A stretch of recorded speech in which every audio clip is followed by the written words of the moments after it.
started. Hello, everybody. Happy Wednesday. I hope you guys are doing well. It's been a rough couple of weeks.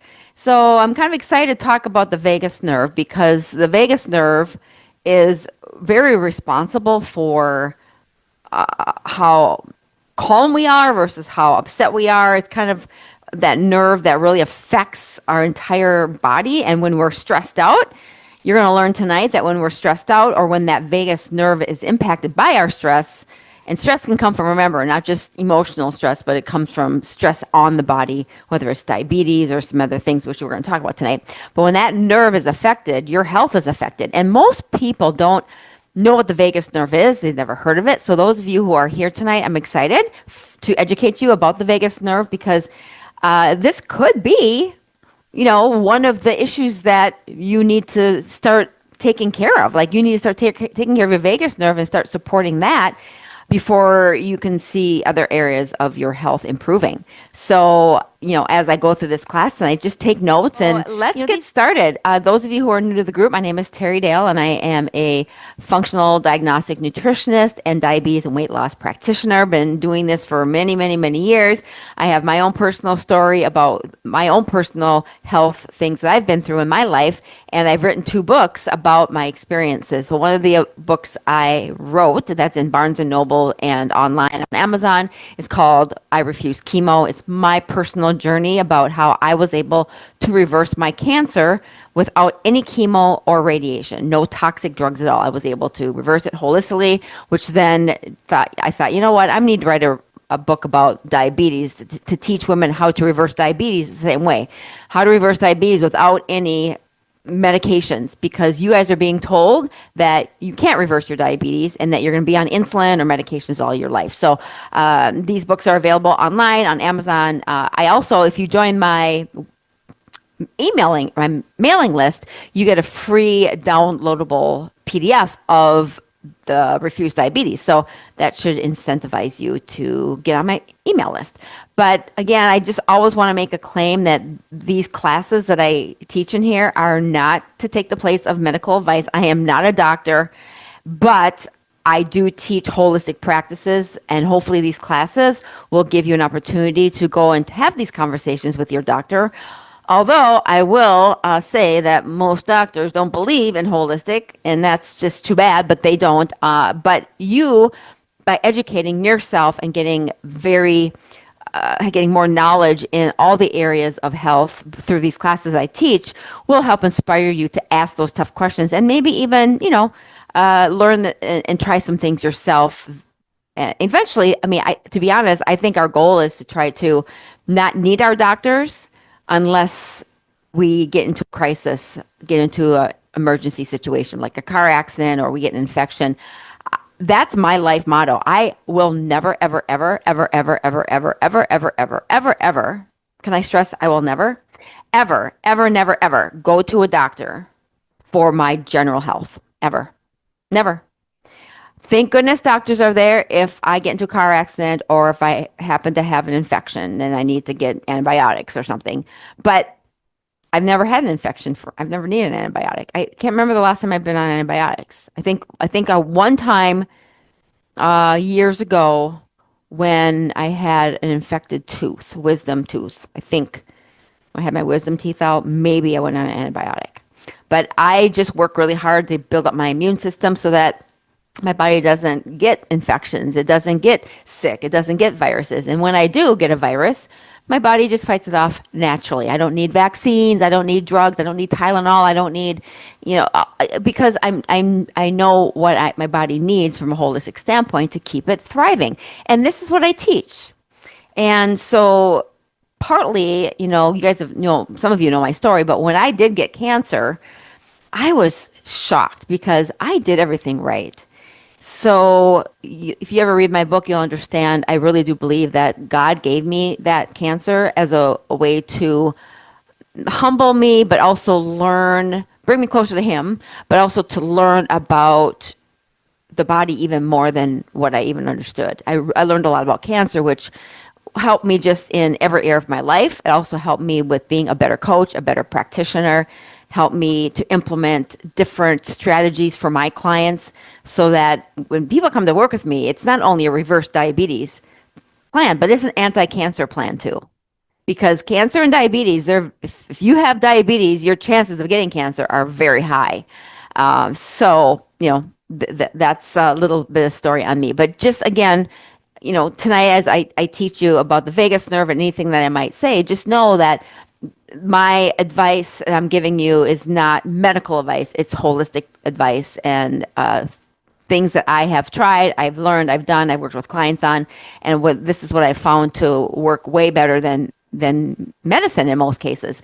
I believe I believe that our bodies are designed to be in a state of homeostasis. And what that means is if you give it what it needs and you treat it how it needs to be treated and you eat and eat the healthy food, stay away from the toxins, learn all that your body will be healthy. Our doctors mess it up. I shared with you guys last week that the third leading cause of death is medical error. And I am very strongly a strong believer, and I have a strong opinion about this, but I think when doctors give you 2, 3, 4, 5, 6, 7, 8 medications, I think that is criminal. I think it should be illegal. Because they should be teaching you, and they never will, because I'm not taught this in school, but they should be teaching you how to heal your body without medications, without vaccines. There are ways to do it without that. We put that junk in your body, honestly, it breaks your body down because your body isn't designed to take medications. That's not how our bodies are designed. Our bodies are designed for good, healthy nutrition, absorption of vitamins and minerals, managing your stress, but we just, we kind of mess it up. And it's not your fault because you're getting inundated with misinformation. So hopefully, the classes that I teach you here will give you some insight and give you some encouragement, because if you have diabetes, if you're in this group, you probably have diabetes, or if you have a lot of weight you need to lose and you can't lose weight and you haven't been diagnosed with diabetes, but you're having a really hard time losing weight, you're in this group for a reason. And you're looking for other solutions because your doctor has failed you, and they always will. So, hopefully that you'll get some clarification in these classes. And tonight, the vagus nerve plays a big role in your overall health. So the vagus nerve is a nerve that is very fascinating because it is a part of our nervous system.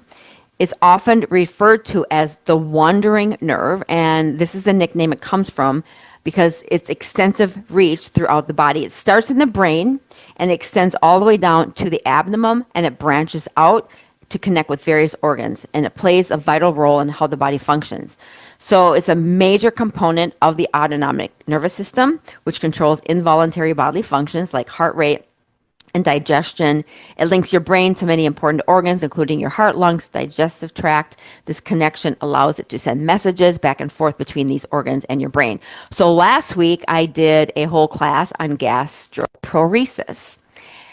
And I explained in there that when you have a damaged vagus nerve, because you've been on a GLP-1 like Ozempic, that damages that function, that gives you stomach paralysis, your vagus nerve is a part of that function. It helps with the digestion. It helps with, pushing the food through the digestive tract. So if you go on any sort of Ozempic or GLP-1, you are impacting and damaging your vagus nerve.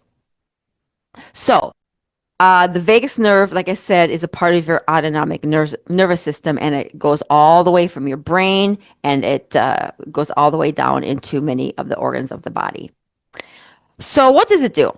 Well, the vagus nerve helps slow down your heart rate when you're at rest or during times of relaxation. And when you take deep breaths to meditate, the nerve kicks it in to calm your heart rate. So it regulates your heart rate. Another thing it does is controls the digestive processes. It plays an essential role in stimulating digestion by promoting peristalsis, which is that wave-like movement that pushes your food through your intestines. And also, it helps releasing digestive enzymes that help break down your food. Another thing it does is it affects your breathing. The vagus nerve helps control how fast or slow we breathe by sending signals that regulate respiratory patterns based on our body's needs. It also influences our mood and stress levels.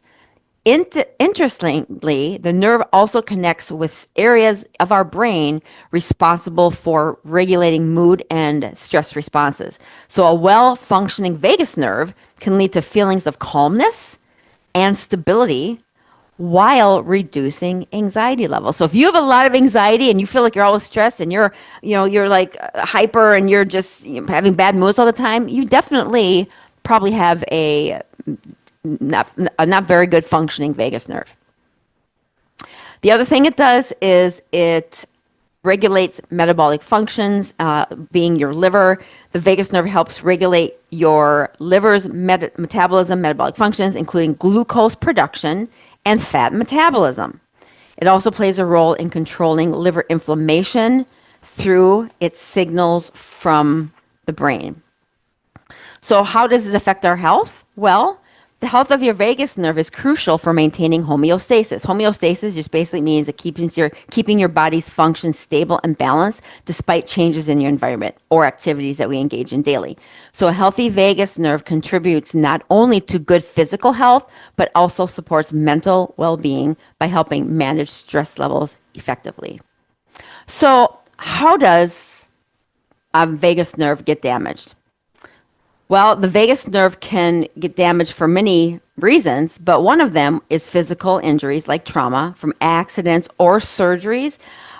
This one I hate because I've had a lot of people who have had surgeries done via gallbladder removal, being maybe operations on their intestines or stomach, and the doctor accidentally hits the vagus nerve, right? So you can injure your vagus nerve from physical injuries like surgeries and accidents, any sort of broken anything, that can affect that also.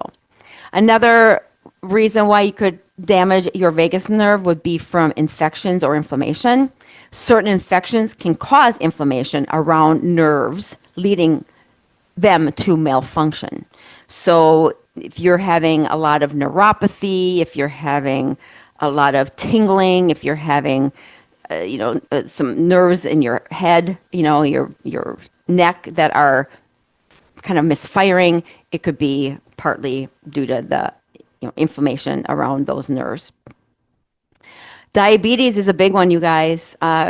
Diabetes or any chronic conditions can lead to neuropathy, nerve damage, affecting communication between the brain and other organs controlled by the vagus nerve. So diabetes affects blood sugar levels over time, and those consistently high blood sugar levels can damage nerves throughout the body. So this is a condition known as diabetic neuropathy, which includes damage specifically impacting how well the signals are transmitted via the vagus nerve between the organs, like those involved digestion, stomach. This is why we talked last week about gastroparesis, right? It's slowly causing that stomach paralysis.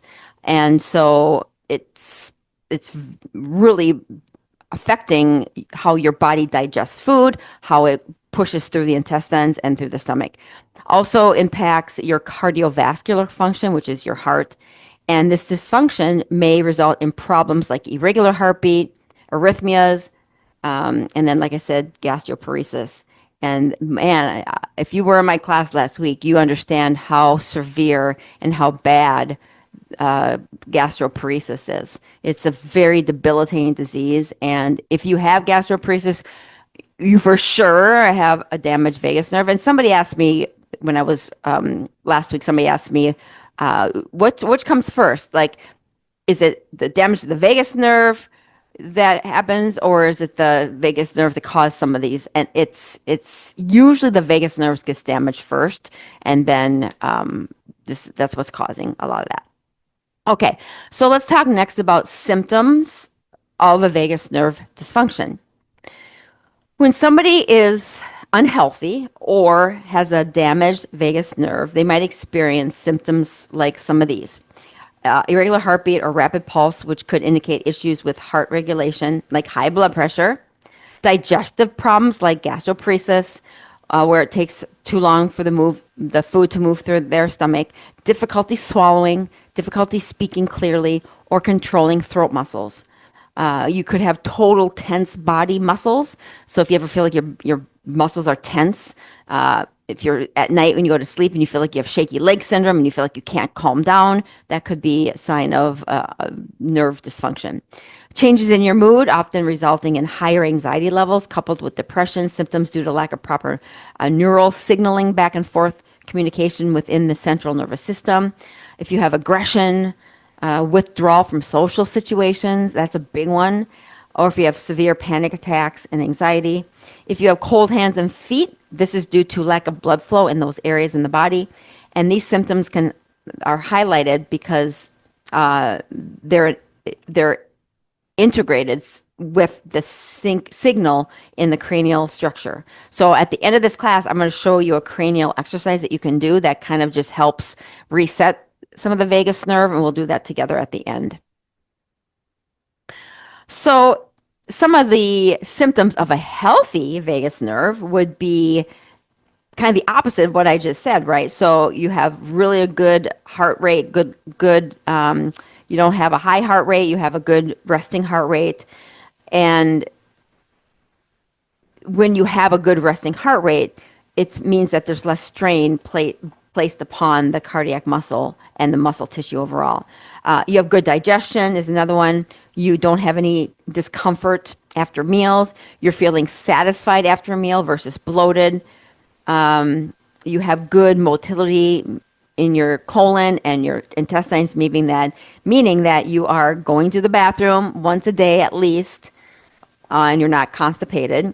Your moods are stable. That's characterized by lower instances of anxiety episodes that maybe occur frequently without disrupting your normal routine of negative impacting day-to-day living experiences. So you're more positive and you have good interactions with people. If you're constantly slurring your speech, having difficulty swallowing, high blood sugars, all of that is signs of an unhealthy vagus nerve. So, most of you know, like when you have those symptoms, there's something off, but you've maybe never thought of it being a vagus nerve issue before. You've thought maybe it's just something else. So this is just something to keep in mind, that if it is a vagus nerve issue, there's some things you can do to help reset that vagus nerve.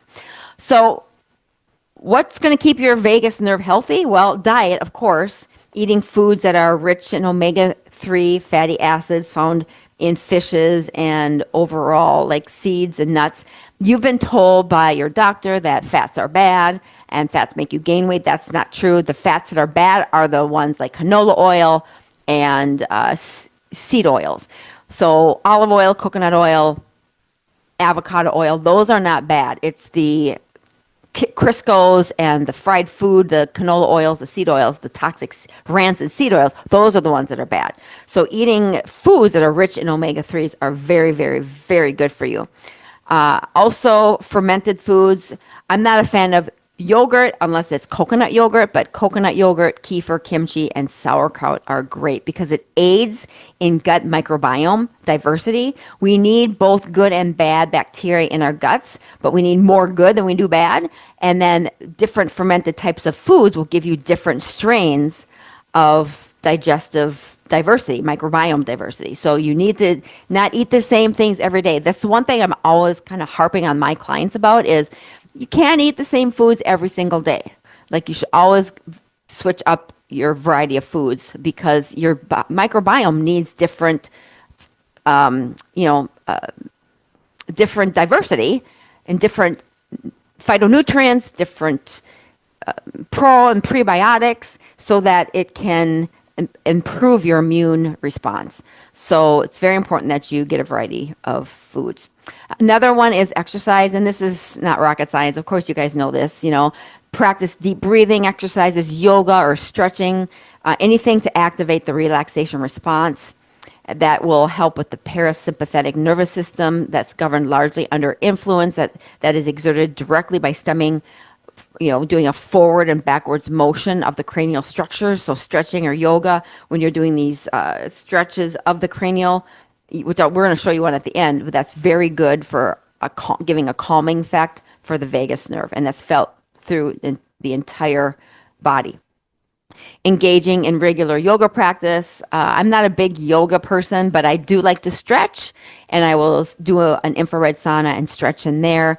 If it's a stretching sort of yoga, I don't mind that, but I need to do more of it. I'm very flexible, or very guilty of not doing that, but it's very good. Yoga or meditation with some sort of physical flexibility is very, very good. This provides a lot of emotional balance that's needed to counteract your daily stresses. So do something every day that helps reduce your stress, whether it's exercise, whether it's meditation, with prayer, whether it's going for nice long walks, listening to calming music, whatever it is, you need to really practice that stress reduction. And how I like to de-stress is exercise. I like to teach spin classes, but I take baths, like Epsom salt baths, almost every night, and it really does just calm me and help me relax. I also like sitting in my infrared sauna.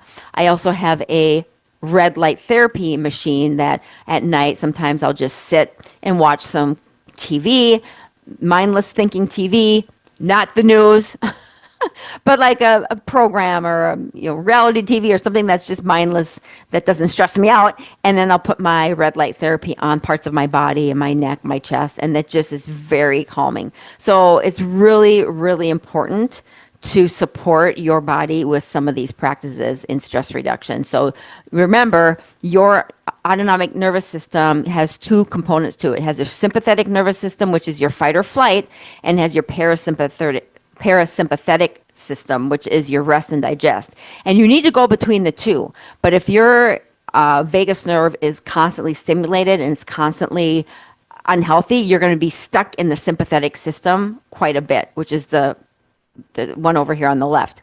And when you're in that fight or flight mode, your body has a hard time doing its normal everyday functions like digestion, going to the bathroom, heart rate, all of that. So it's very important that you understand the difference between these two. And most of you, I can guarantee, if you're a woman, especially if you're a working woman, you're a mom, because women are caretakers, women are givers, we are so responsible. We feel like responsible for our family, our kids, and we are a lot of fight or flight most of the time. And that's just kind of our caring and our nature. But, if you're in that fight or flight for long periods of time, and I'm talking like years, and you're not even aware of it, you're going to get diabetes, because if you're in that fight or flight mode, you're going to have high blood sugars because your cortisol is elevated, and then your adrenals start to fry, and it's just not good. So you have to make sure that you engage in that parasympathetic, and that is some of the things I suggested: exercise, meditation, relaxation, anti-stress maneuvers, prayer, whatever you need to do to get into that rest and digest. Sleep is another important one. Is if you're not sleeping, you have to find what's wrong with your body that you can't sleep. Okay. So some other ways that you can support just your vagus nerve. So some of the other things I just mentioned were more for like stress, but these specifically will just help with your vagus nerve, help stimulate your vagus nerve. Singing, humming, chanting, singing are all exercises that increase your heart rate variability, and the higher HRV is linked with reduced morbidity and mortality, improved psychological well-being and quality of life. Laughing, not only is laughing an awesome anti-stress, which puts you in a parasympathetic state, but it's very good for your vagus nerve. It's important immune system booster too. And so just like singing, laughing can increase your HRV. Exercise, you already mentioned that one. Deep breathing, slowly breathing in and breathing out activates your vagus nerve to send messages to your brain that help lower your blood pressure and your heart rate. Cold exposure. Exposure to cold dampens the fight or flight response and increases the rest and digest.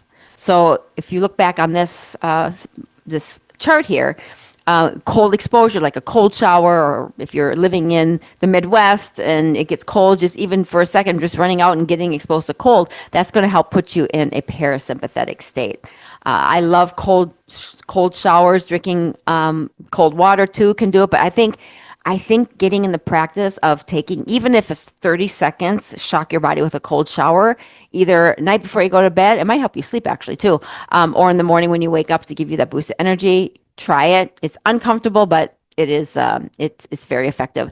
Gargling with water stimulates the muscles of the palate and has been shown to improve working memory performance. Yoga, we talked about that, and then thoughtful meditation, whether that's through prayer or through listening to mantras and closing your eyes and just doing the meditation thing.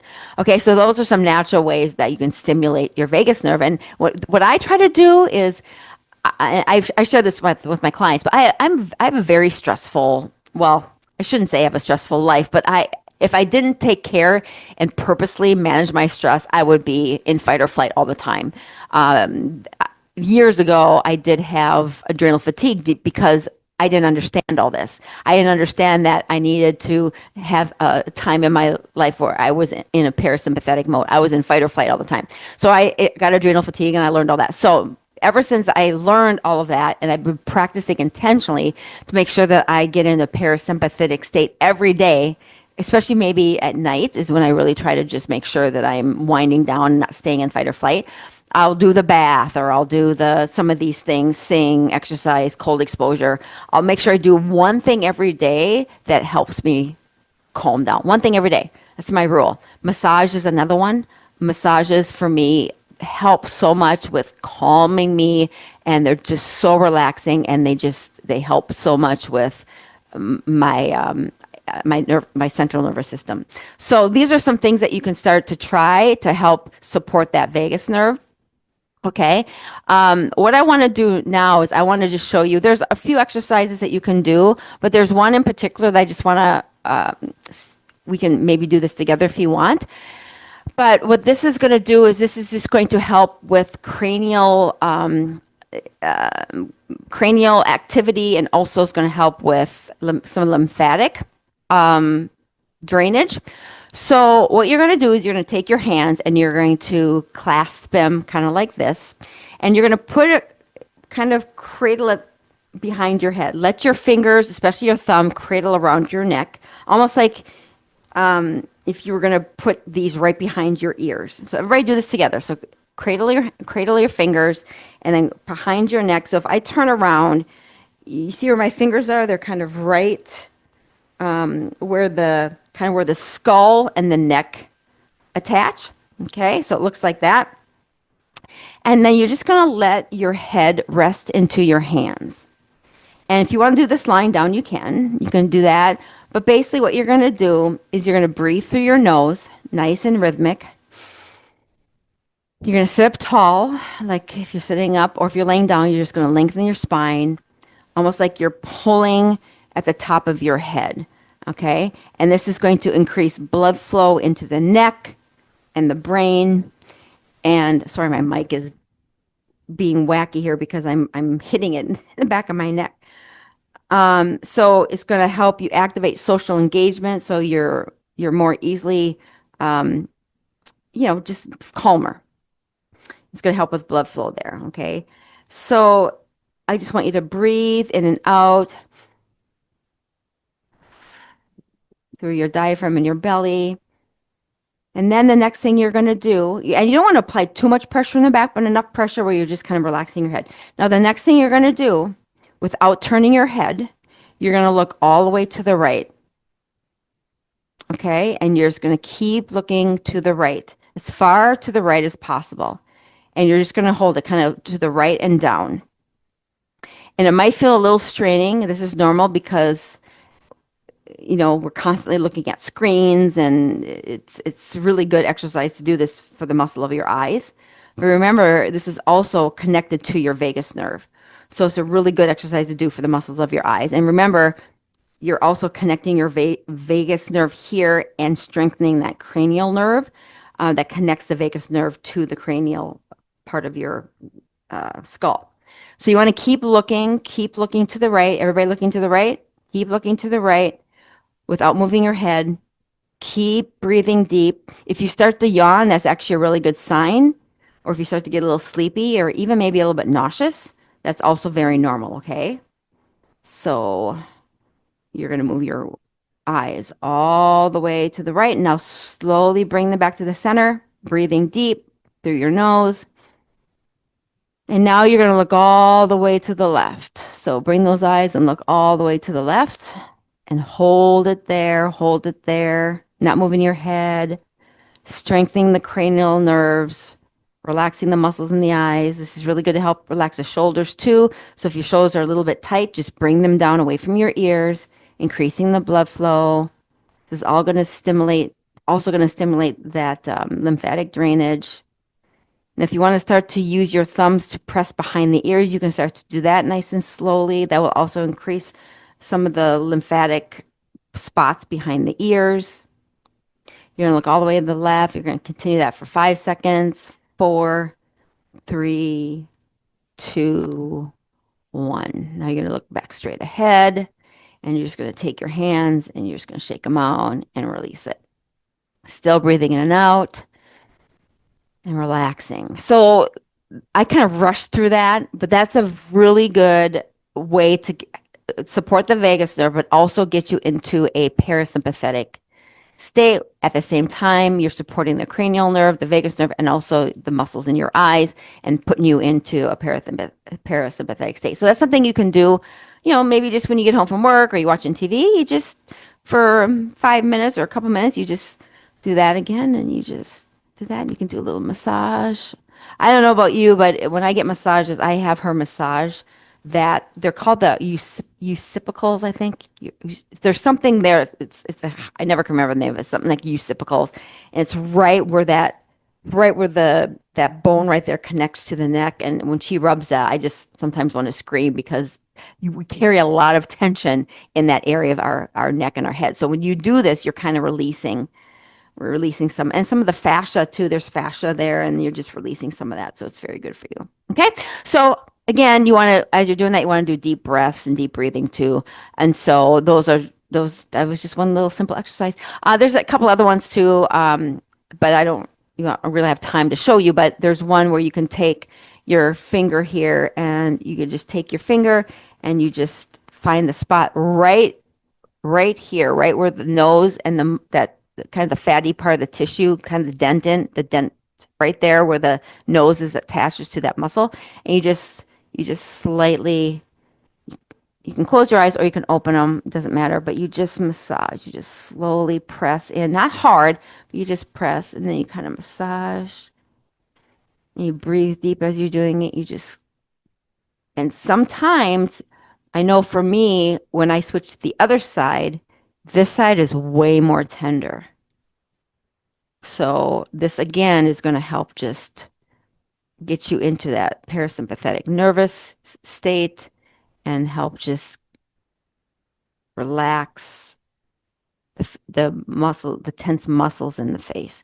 So there's a spot here. There's also right here, this little kind of the fatty tissue right where the eyebrow is. You can take that and you can massage there. Right? You just massage nice and easy. You can kind of pinch and squeeze, and same with that side. So those are a couple things that just will help you to stimulate the vagus nerve and help get into that parasympathetic, especially if you feel like you're kind of, especially try it sometime if you feel like your heart rate's going and you're having like an anxiety attack. Just breathe and do those exercises and focus on the exercise. Looking to the right, center looking to the left, do some of that. There's a I don't know much about it, and I've done it only a couple times, but there's something called tapping. This isn't tapping, this is massaging, but there is a tapping that you can do too. That's supposed to really be good for getting into a more relaxed state. So you can research that and do your own research on that, but that's supposed to be something that is supposed to help you get your mind off of the anxiety that is causing you to be in the fight or flight and just get you into a very appreciative and relaxed state. So there are a few suggestions for you, but hopefully this gave you some background on why the vagus nerve is so important and why it's important to support it. And if you're having any of these symptoms, especially if you're having digestion issues, this for sure want to start to think about supporting your vagus nerve. And like I tell all my clients, it starts first with diet, and then managing your stress and lowering your blood sugar too, because your blood sugar, diabetes can really affect the health of your vagus nerve. And the last thing I'll say is a lot of you have been in this group for months or even years, and your blood sugars haven't gotten better.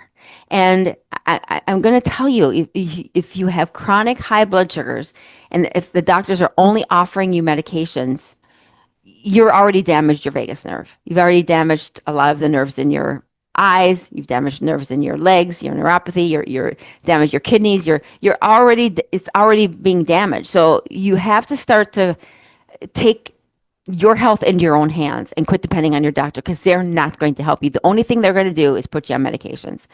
So I just kind of want to light a fire under some of your butts to be like, listen, you're the one that is responsible for your health. Your doctor's not. And if you've been in this group and you've been following me for a few months or a few years and you have not gotten any better, what are you waiting for? Because the only thing that is going to happen to you is you're going to get worse. Everything's going to get worse. And I would hate to see all of you or any of you get to the point where it's a point of no return, where your type 2 diabetes is so bad now that your kidneys are already totally stage 4 kidney disease, or you're already cataracts and going to go blind, or you have infections. That, the side of diabetes that when you get to that point, at that point, it's pretty much irreversible. But if you take care of it now, if you're having symptoms and even if you're pre-diabetic, now is the time to nip it in the bud and get rid of it and understand and learn how to do that. And that's what I will help you do, because your doctors won't. Okay? So I'm going to close with this. I hope this was helpful, you guys. I'm a big, I am a big advocate of being our own, being our own doctor, right? Our own health advocate, our own doctor. We have to learn this stuff, because it's never just one thing that's causing it. And your doctors are telling you, your blood sugars are high. It's quit eating donuts. Eating a donut didn't cause your diabetes. Okay, there's so many factors to this, and the cool thing about diabetes, it is reversible if you understand the components that cause the diabetes in the first place. Okay, there's a lot of free information in this group, but again, there's some of you who have analysis paralysis, meaning that you consume and you consume and you consume, thinking you're taking action and thinking you're doing something, but your health never gets better. So it's some of you need to quit consuming and take action and reach out to me, and let's get going and let's get this taken care of once and for all, because you'll never regret taking care of your own health. You'll never regret it, ever. All right. So I will see you guys next week. Hopefully you guys are on my email list. If you're not, you can go to the dlca.com. Or if you want to set up a time to meet with me, or you want to watch my free masterclass, go to terrydaleacademy.com. That will give you a class, and then at the end of that class, you can schedule a time to meet with me if you want. But if you are on my mailing list, go to the DLCA News, dlcanews.com, and get on my email list. Okay, that's all I got for you guys tonight. I hope this was helpful, and we will see you next week. Bye.